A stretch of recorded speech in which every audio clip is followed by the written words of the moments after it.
Hi, my name is Diego Javier Gonzalez, and I'm going to talk to you about an interesting topic. What did we see during Unit 7A, 7B, and 7C? Well, that's an excellent question, because we saw a lot of different stuff. To start, we began seeing some tips for your first day nerves, which can be applied to our first day in a new office. Some tips are number one, be prepared. Check the weather forecast before you leave. Well, the day after you leave, and prepare some clothing. And number two, don't be afraid of asking questions during your first day job.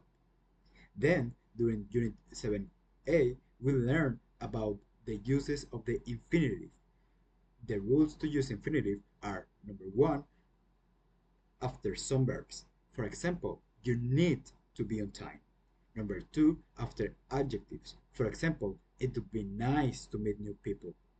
Number three, after question words. For example, I don't know where to go or what to do. Number four, to say you do or you did something. For example, what person A ask, why do you wear a suit? And person B answers, to make a good impression. Then we continued with Unit 7B, where we saw the uses of the gerund. However, what is a gerund? Well, a gerund is the base form of a verb plus ing ending, which can be either positive or negative. Negative. And how do we use it?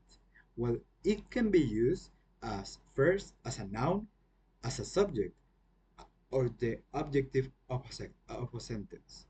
For example, happiness is getting up late and not going to work. Number two, after some verbs.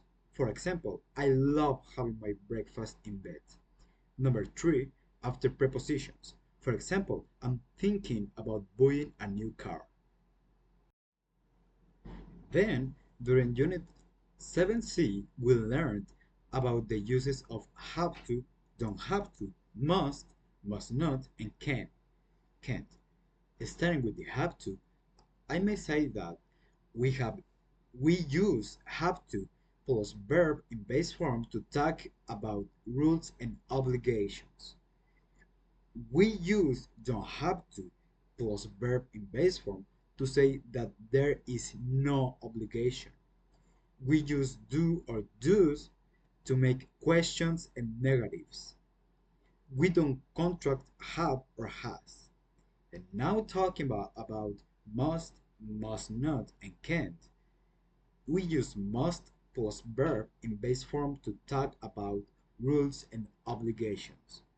We use can't or must not plus base form verb to say something is prohib- prohibited or to state a rule. The words can't and must not have similar meaning, but can't is more common in speaking, and the verb must is not often used in questions. We can use can instead. And that's all for my part, and thank you for attention. Have a nice day.